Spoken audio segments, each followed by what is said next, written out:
It's Jordan Mulligan from the Mulliganbrothers, and today's interview highlight is with my good friend, Tim Kennedy, talking about actually how much of a lowlife he was. It is a really interesting highlight, actually.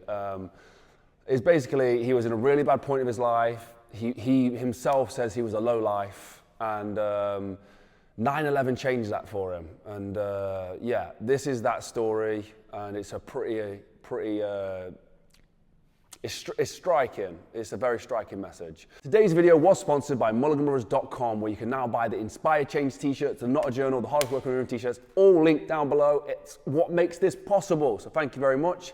Also, the join membership down here, somewhere down here, will become a channel member if you click that, and also that helps support us as well. Before we get into the video, comment, like, subscribe, all that good stuff. Please, please, please, just go smash that like button, honestly, and drop a comment. And let's jump into this video with Tim Kennedy. This is a special one. I was young, frontal lobe was not fully developed, and I was a piece of shit. Had a couple of women pregnant, thought I had AIDS. You know, it was kind of, I was sitting at a desk at the kind of peak of the .com in California, working for a .com. I'm top 10 in the world. I have a few girls pregnant. I think I have AIDS. And I'm already planning what I'm gonna be doing that weekend at another party with a different girl.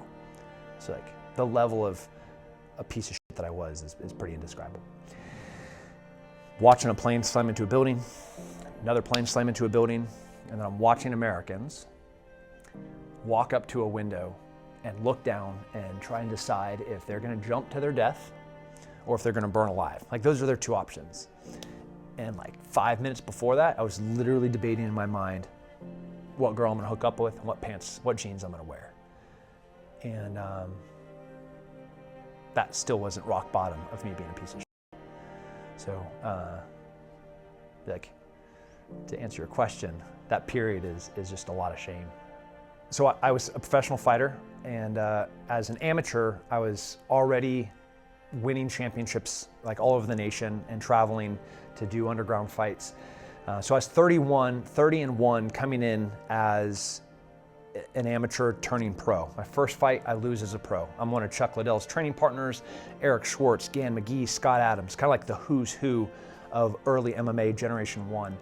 And I'm just like a coattail rider. Like, I didn't deserve to be there. I wasn't good enough. I was a firefighter EMT at the time, so before I get to the military, before I made it to law enforcement, that path is really, really, really defined already.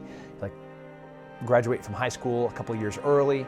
As the day that I'm allowed to start my EMT, emergency medical technician school, I'm there. The day I'm allowed to go to the police or the fire academy, I'm there. The day I'm allowed to apply to be a firefighter, I'm there. The day I'm allowed to apply to become a police officer, I'm there. But I was young, and I was selfish, and I was a narcissist, and I just made a lot of really selfish decisions that, you know, I got counseled on multiple occasions as a firefighter, endangering the guys behind me, like literally almost burning one of my friends alive because I wanted to be like the hero in this fire. Another time where a vehicle went off the side of this ravine, and they're setting up all this rappelling stuff to go down and rescue these people, and I'm like, I'm a country kid. I literally grab a holy tool, grab my bag, and I walk down the hill. And to me, it was not a big deal.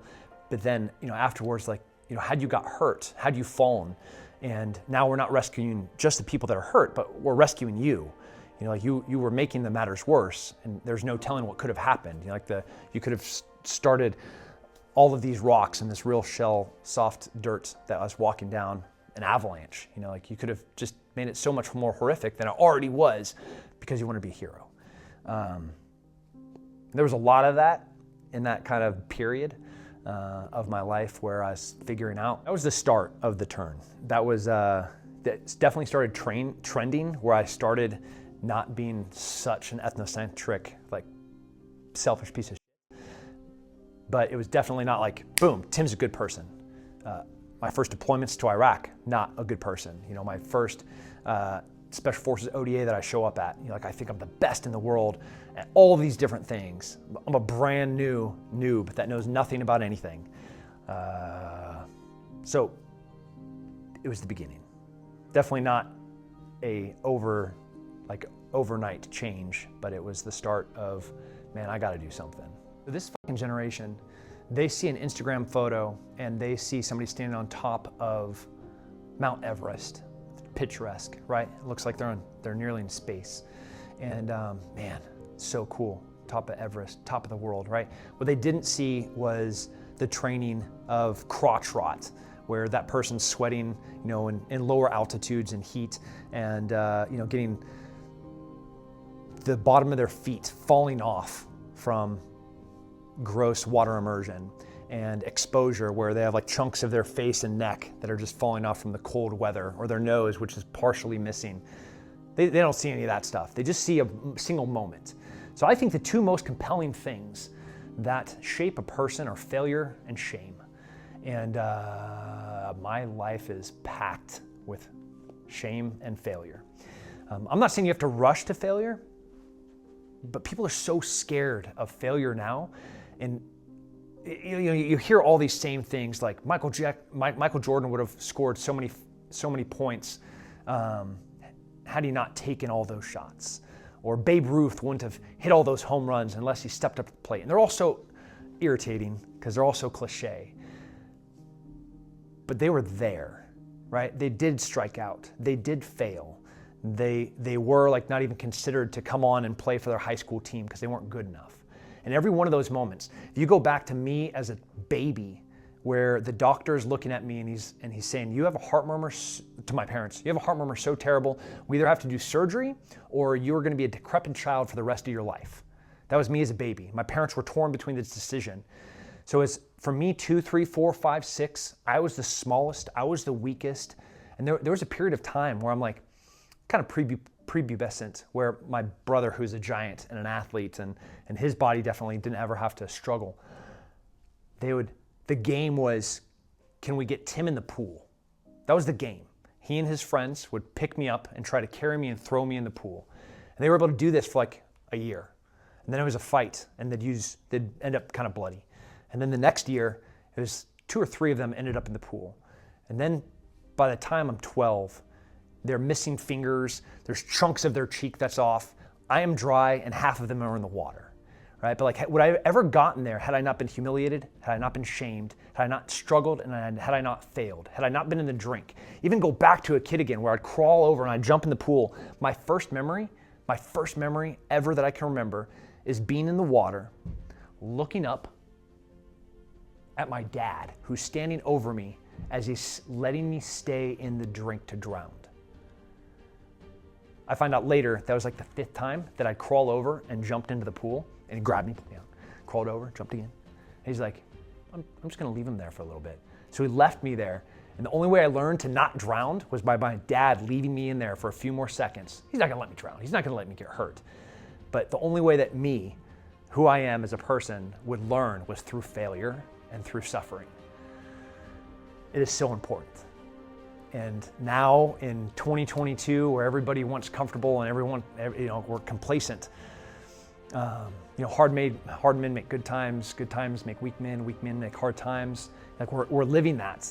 We're like, I want hard men again. I want people that are fierce, passionate people. And because I know what success looks like and how you get it and how it's garnered is through suffering and failure and shame. And there you go. I told you it was a good highlight. Thank you, Tim, for sharing that with us. He didn't have to share that message. And you can judge somebody on their past and their history, but for me, it's about what they do moving forward and what they do going forward. And for me, Tim is a great example of that. There's so many good highlights to come from this interview, so we'll be posting them every few days, so keep your eyes peeled. Go follow Tim on Instagram. Not that he needs any help, but he throws up some really funny stuff and also some inspiring stuff as well, from day-to-day stuff, from comedy to inspiration to jiu-jitsu to shooting and all that kind of good stuff. So all linked down below. If you want to follow me on Instagram, not as interested as Tim Kennedy, unfortunately, but I do some gym gains. So if you want to see that, link is in the description, @Jordan Mulliganbrother. Come follow me and say hello. Today's video was sponsored by Mulliganbrothers.com, where you can buy the Inspire Change t-shirts, the Not a Journal, and so much more is coming to the website. So all that support has made this possible. Consider becoming a member with the join button down below. Click that and become a member of the channel. And also comment, like, subscribe. What was your favorite bit about this? What do you want to see from us in the future? All those good things. Have a blessed and productive day. Go inspire some change, and I'll see you in the next one. Peace.